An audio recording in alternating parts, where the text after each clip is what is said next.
सभी गुरुजनों को नमस्कार। मैं गजेंद्र विष्णु एक बार पुनः आप सभी का हमारे चैनल पे हार्दिक स्वागत करता हूं। हम लोग इस वीडियो में चर्चा करने वाले हैं एपीआर यानी वार्षिक कार्य मूल्यांकन प्रतिवेदन किस प्रकार से हम लोग साला दर्पण पोर्टल के माध्यम से भरेंगे। ये कार्य स्टाफ लॉगिन आईडी के माध्यम से होना है। प्रति साल आपको 1 जुलाई से लेकर के 31 जुलाई तक एपीआर भरना होता है। कई साथी कन्फ्यूजन है, एपीआर आईटीआर बहुत सारे भरते हैं, लेकिन एपीआर आपको भरना ज़रूरी है। इसके बिना आपका आगे जा करके जब कभी प्रमोशन वगैरह होता है तो वो अटक जाता है। एपीआर कैसे भरेंगे, चलिए वीडियो प्रारंभ करते हैं। उससे पहले मैं निवेदन करूंगा, आप चैनल पर नए हैं सब्सक्राइब अवश्य कर लीजिएगा। सबसे पहले आप लोग अपनी स्टाफ लॉगिन आईडी से लॉगिन हो जाएंगे और यहाँ पहुँचते हैं तो यहाँ एपीआर आपको लिखा हुआ दिखेगा। इस पर क्लिक करेंगे। इस पर क्लिक करते हैं एपीआर डैशबोर्ड आता है और बिफोर यानी 2021 से पहले की भरनी होती है, यहाँ पे क्लिक करते हैं। अपन इस साल की बात कर रहे हैं 25-26 की, जो कि जुलाई 2026 में भरी जा रही है उसकी। तो यहाँ एपीआर डैशबोर्ड पे क्लिक करेंगे। इस पर क्लिक करते ही यहाँ पे आपको बहुत सारे ईयर दिख रहे हैं, तो अपने को डिफॉल्टली 25-26 पे सेलेक्ट रखना है, ओके करना है। ओके पे जैसे ही क्लिक करेंगे आपका पूरा डाटा दिखेगा, आपकी डिटेल लिखेगी। इसे देख लीजिएगा कि आप 2 जून 18 से लेकर के प्रेजेंटली यहीं पर कार्यरत हैं। मैं इस वीडियो में आपको बताने वाला हूँ, कई साथी ऐसे होंगे जिनकी नौकरी भी 1 जुलाई 2025 के बाद लगी है। कई साथी ऐसे भी होंगे जिनकी ज्वाइनिंग एक से ज़्यादा विद्यालयों में रही है।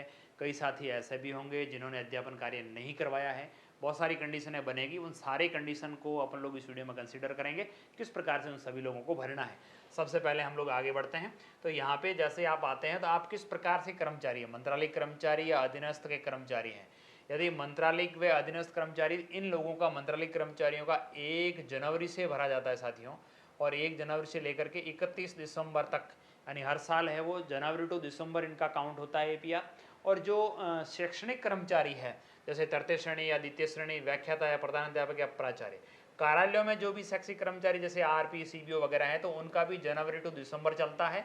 ये जो 2 श्रेणी है इनका है वो साथियों 1 जुलाई से लेकर के, जैसे 1 जुलाई 2025 से लेकर के 30 जून 2026 तक का आपको भरना होगा एपीआर। ठीक है। जो साथी शैक्षणिक कार्यों में लगे हुए हैं उनका जुलाई टू जून चलता है, और हर साल 1 जुलाई से लेकर के 31 जुलाई के मध्य हम लोगों को एपीआर भरना होता है। तो मैं तृतीय श्रेणी शिक्षक या द्वितीय श्रेणी शिक्षक हो या व्याख्याता हो, प्राध्यापक हो, इनमें से जो भी आप पे लागू हो रहा है उसे सिलेक्ट करेंगे। जैसे ही मैंने तृतीय श्रेणी वाला सेलेक्ट किया तो इस पर आप लोग देख पाएंगे कि मुझे भरना है फ्रॉम डेट टू डेट। पहले तो फ्रॉम डेट, उसके बाद टू डेट, कब से कब तक। आपको यहाँ पे 1 जुलाई डेट सेलेक्ट करना अनिवार्य है। 1 जुलाई से 30 जून के मध्य की एंट्री करनी जरूरी है। कई साथी ऐसे होंगे जिनकी ज्वाइनिंग ही 1 जुलाई के बाद हुई है, उनको क्या करना होगा, उनको क्या 1 जुलाई से लेकर के जब तक वो ज्वाइन नहीं रहे हैं तब तक की डेट डालेंगे और यहाँ पीछे रहेंगे, सरकारी सेवा में नहीं थे ऑप्शन आता है, वो कर लेंगे। और जो साथी एक से ज़्यादा स्कूलों में रहे वो क्या करेंगे, देखिए मैं 1 जुलाई से लेकर के 30 जून 2026 तक पूरी एंट्रीज कर रहा हूँ और एक ही एपीआर प्रविष्ट की जानी है, या उक्त अवधि में लोक सेवक राजकीय सेवा में नहीं था, उक्त अवधि में लोक सेवक अन्य सेवा में कार्य था, किसी के अधीन 3 महीने की सेवा नहीं हुई। 3-4 कंडीशनें बन रही है। एक कंडीशन ये है कि आपका कहीं ऐसे विद्यालय में रहे या ऐसी जगह पे रहे जहाँ पे आपने 3 महीने से ज़्यादा सर्विस नहीं करी, 3 महीने से कम सर्विस रही, तो उस समय का आपका एपीआर प्रॉपरली नहीं भरा में आएगा, अधिकारी सिलेक्ट नहीं करने होंगे। जहाँ पर आप लोगों ने 3 महीने से ज़्यादा का कार्य किया है वहाँ के अधिकारियों का चयन करना होगा। अब देखिए ये यदि करते हैं उसके बाद आपको अपना पोस्ट और कहाँ पर रहे वो इसको सेलेक्ट करेंगे और यहाँ सेव पे क्लिक करेंगे तो यहाँ पे आपका ये बन जाएगा। यदि ये एंट्रीज गलत हुई तो आप डिलीट भी कर सकते हैं। उसके बाद क्रिएट एपीआर पे क्लिक करेंगे तो हो जाएगा। अब ये बात आती है एक से ज़्यादा स्कूलों में। जैसे एक साथी हैं वो 1 जुलाई 2025 से लेकर के 15 जनवरी 2026 तक एक विद्यालय में रहे, उसके बाद उनका जनवरी में ट्रांसफर हो गया, तो वो क्या करेंगे, देखिए ये यहाँ पर प्रविष्टि किया जाना है, ये वगैरह सब लिख देंगे, स्कूल लिख देंगे, सेव कर देंगे। जैसे ही आप 30 जून तक की डेट नहीं डालेंगे तब तक ये और ऑप्शन खुलते जाएंगे। जैसे मैं अब 15 जून जनवरी तक याद रहा तो 16 जनवरी से लेकर के 30 जून तक मैं एपीआर प्रविष्ट की जानी है और किस पद पर और किस विद्यालय में रही आ गया, यानी दोनों विद्यालय मेरे आ गए। ओके कर दिया मैंने। ओके करके मैं क्या करूंगा, क्रिएट एपीआर पे क्लिक करूंगा। क्रिएट एपीआर पे क्लिक करूंगा, ये सक्सेसफुली आएगा और यहाँ क्रिएट एपीआर के लिए 2 डेट्स जुड़ गई, देखेंगे 1 जुलाई 25 से लेकर के 15 जनवरी 26 तक मैं एक विद्यालय में रहा, और दूसरा है वो 16 जनवरी 26 से लेकर के 30 जून 26 तक दूसरे विद्यालय में रहा। ये तो 2 जगह से एपीआर भरा आएगी। यदि एक जगह की एंट्री 3 महीने से कम है तो आप वहाँ पे कर सकते हैं किसी के अधीन 3 महीने से कम सेवा, या आप इस अवधि के दौरान राज्य सेवा में नहीं रहे, बाद में आपकी ज्वाइनिंग हुई, अंडर प्रोबेशन है, उन साथियों को भी भरना है। तो कई साथी ये होंगे कि यार हम तो प्रोबेशन में, हमारे को भरना है क्या, आपको बता दूं आप सभी को भरना है। जो भी शैक्षणिक कर्मचारी उन सभी को भरना जरूरी है। ठीक है। ये अब जैसे मैंने 2 जगह का भरा तो मेरे यहाँ अधिकारी भी 2 जगह के मुझे सेलेक्ट करने होंगे। ऑफिसर सेलेक्ट, चूज ऑफिसर्स यहाँ पे क्लिक करेंगे, सबसे पहले इस वाले पे क्लिक करेंगे, इस पे क्लिक करेंगे तो साथियों मेरे से पूछा जाएगा क्या अपना रिपोर्टिंग ऑफिसर कौन है, आपके रिव्यूइंग ऑफिसर कौन होंगे और एक्सेप्टिंग ऑफिसर कौन होंगे। 3 तरह के ऑफिसर्स को आपको सिलेक्ट करना है। ऑफिसर को सिलेक्ट करने का सबसे अच्छा माध्यम होता है मोबाइल नंबर। यदि आपके पास उस क्रम अधिकारी के मोबाइल नंबर है तो सेलेक्ट कर सकते हैं, उनकी एम्प्लॉय आईडी सेलेक्ट कर सकते हैं, आपके पास स्टाफ आईडी सेलेक्ट कर सकते हैं। अब एक कंडीशन और बढ़ती है कि आपके जो ये 3 अधिकारी सेलेक्ट करने हैं, रिपोर्टिंग, रिव्यूइंग और एक्सेप्टिंग, इनमें से किसी अधिकारी का ट्रांसफर हो गया या कोई अधिकारी रिटायरमेंट हो गया या कोई अधिकारी की डेथ हो गई, उस कंडीशन में क्या करेंगे वो भी मैं आपको आगे बताने वाला हूँ। जैसे देखिए आप यहाँ पे मोबाइल नंबर डालते हैं, अब कौन व्यक्ति किसको अपना रिव्यूइंग, रिपोर्टिंग और एक्सेप्टिंग अधिकारी सेलेक्ट करेगा ये भी आपको थोड़ा मैं क्लियर कर देना चाहूँगा। ये एक मूल्यांकन के लिए व्यवस्था चैनल बना हुआ है। राजकीय माध्यमिक और उच्च माध्यमिक विद्यालयों में L1 और L2 के अधिकारी हैं तो अपने फर्स्ट स्तर पे संस्था प्रदान करेंगे, सेकंड पे CBO करेंगे और थर्ड पे DO माध्यमिक को करेंगे। इसी प्रकार से एलिमेंट्री सेटअप में जो लगे हैं उनके PO, उसके बाद CBO, उसके बाद DO एलिमेंट्री, उसके बाद उच्च प्राथमिक के जो शारीरिक शिक्षक साथी लगे हैं, चाहे आप UPS में लगे हैं चाहे माध्यमिक में लगे हैं, तो आपका माध्यमिक शिक्षा के अंदर आपकी ज्वाइनिंग होती है, इसलिए आपको एक्सेप्टिंग ऑफिसर है वो DO सेकेंडरी को करना होता है। इसी प्रकार से शहरी क्षेत्र में कोई लगा है तो उसको UCU को सिलेक्ट करना है, उसके बाद CBO और उसके बाद अब कई साथी ऐसे होंगे, आगे मैं और बताना चाहूँगा आपको, कई साथी ऐसे होंगे जिनके पास संस्था प्रदान का चार्ज हो तो वो क्या करेंगे, वो रिव्यूइंग और एक्सेप्ट रिपोर्टिंग दोनों CBO को कर लेंगे। जैसे कोई एक लेक्चरर हैं, अब लेक्चरर के पास वहाँ का प्रिंसिपल का चार्ज है, यदि लेक्चरर है उसके बाद प्रिंसिपल का चार्ज नहीं है तो वो क्या करेंगे, पहले अपने प्रिंसिपल को सेलेक्ट करेंगे, उसके बाद CBO को और उसके बाद डायरेक्टर को। कई साथी ऐसे होंगे जिनके पास प्रिंसिपल का चार्ज होगा तो वहाँ पर वो रिपोर्टिंग और रिव्यूइंग दोनों के अंदर ही अपने किसको सेलेक्ट कर लेंगे, CBO को, और उसके बाद एक्सेप्टिंग ऑफिसर आपके डायरेक्टर हो जाएंगे। उच्च माध्यमिक विद्यालयों के प्राचार्य क्या करेंगे, CBO करेंगे, फिर CDO करेंगे और निदेशालय को करेंगे। उच्च प्राथमिक माध्यमिक विद्यालय में अतिरिक्त प्रशासनिक अधिकारी हो गए, फर्स्ट ग्रेड, पुस्तकालय अध्यक्ष, व्याख्याता वगैरह वो संस्था प्रधान को करेंगे, मुख्य ब्लॉक शिक्षा अधिकारी करेंगे और निदेशक करेंगे। यहाँ पे यदि व्याख्याता के पास इंचार्ज है, वो उस स्कूल का प्रिंसिपल का चार्ज है उनके पास, तो यहाँ पर भी वो CBO को करेंगे और यहाँ पर भी CBO करेंगे, 2 जगह निदेशालय करेंगे। इस प्रकार से ये चैनल बना हुआ है। मुख्य ब्लॉक शिक्षा अधिकारी हैं या वहाँ पर जो RP वगैरह लगे हुए हैं उनके जनवरी में भरे जाता है, ज़्यादा चर्चा करने की जरूरत नहीं है। अब हम लोग वापस यहाँ पहुँचते हैं। यहाँ पे मैंने उनके मोबाइल नंबर डाले, सबसे पहले मैं रिपोर्टिंग ऑफिसर सेलेक्ट कर रहा हूँ, मोबाइल नंबर डाले, कब से कब तक वाले के, 1 जुलाई से 15 जनवरी तक वाले के। यहाँ पे अधिकारी साहिबान के नंबर डाले, सर्च किया, उनका नाम यहाँ पे आ गया, जैसे नाम आया नाम पे मैंने क्लिक किया तो इसको आपको सेलेक्ट करना होगा। जैसे आप सेलेक्ट करेंगे सेव रिपोर्टिंग ऑफिसर पे सेलेक्ट कर देंगे, यहाँ पे सेव हो जाएगा। रिपोर्टिंग का आपका किया तो यहाँ पे रिपोर्टिंग ऑफिसर का नाम आ जाएगा। फिर रिव्यूइंग वही तरीका, वापस मोबाइल नंबर डालिए उनके, उनको सर्च करिए, नाम आ जाएगा, उनको सेलेक्ट करिए और सेव कर दीजिए। उसके बाद आगे आता है एक्सेप्टिंग ऑफिसर।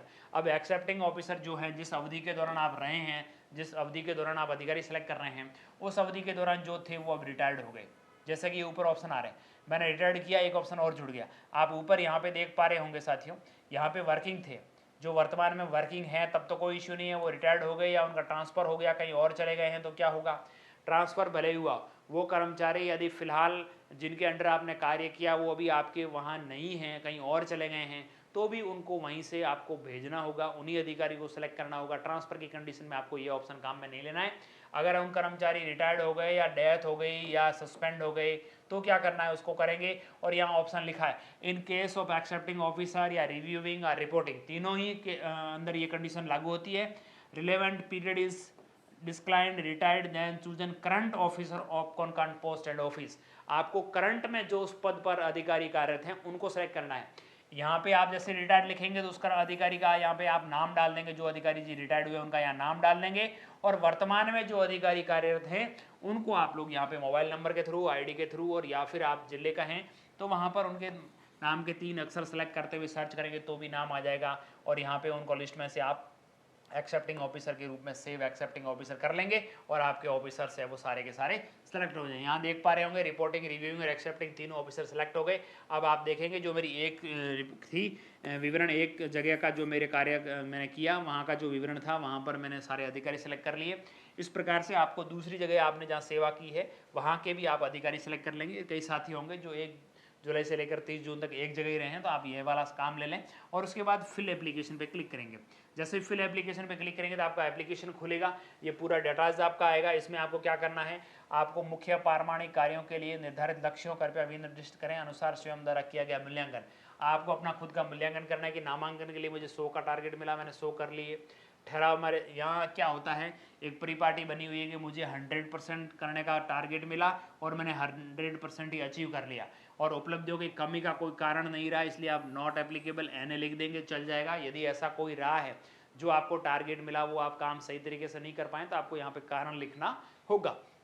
उसके बाद सेव एज ड्राफ्ट पे क्लिक करेंगे, ये सेव हो जाएगा।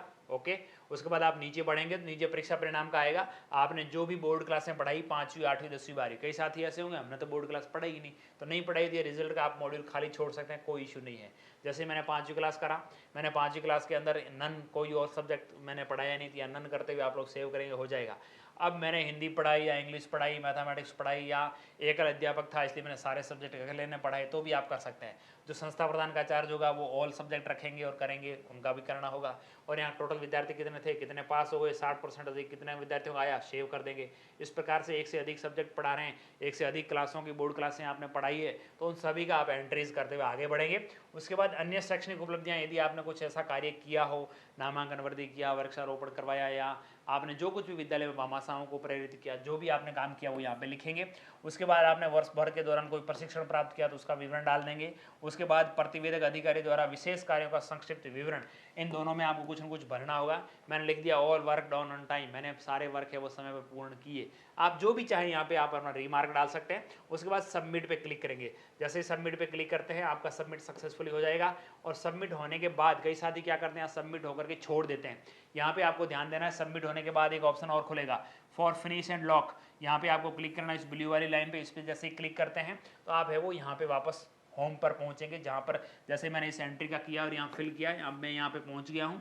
यहाँ पहुँचने के बाद मैं लॉक एंड फॉरवर्ड एप्लीकेशन को करना जरूरी है।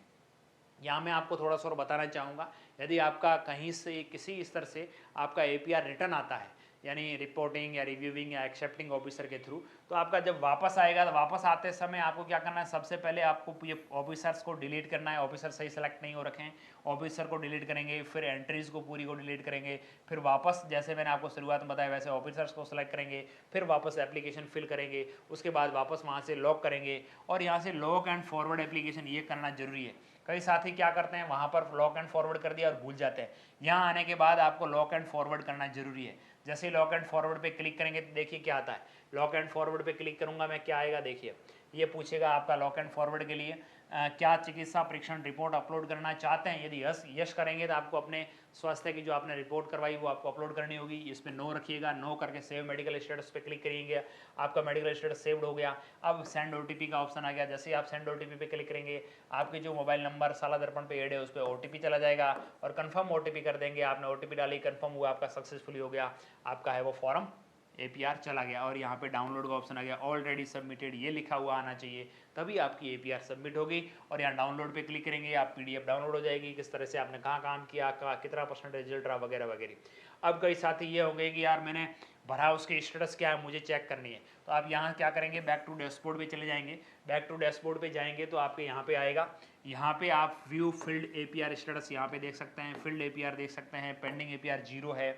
यदि आपकी रिवर्ट आती है, जैसे आप यहाँ व्यू फील्ड APR स्टेटस पे देखते हैं तो पेंडिंग पड़ी है, किसके पास पड़ी है, रिपोर्टिंग ऑफिसर या रिव्यूइंग ऑफिसर, वहाँ पर आपको दिखा देगा।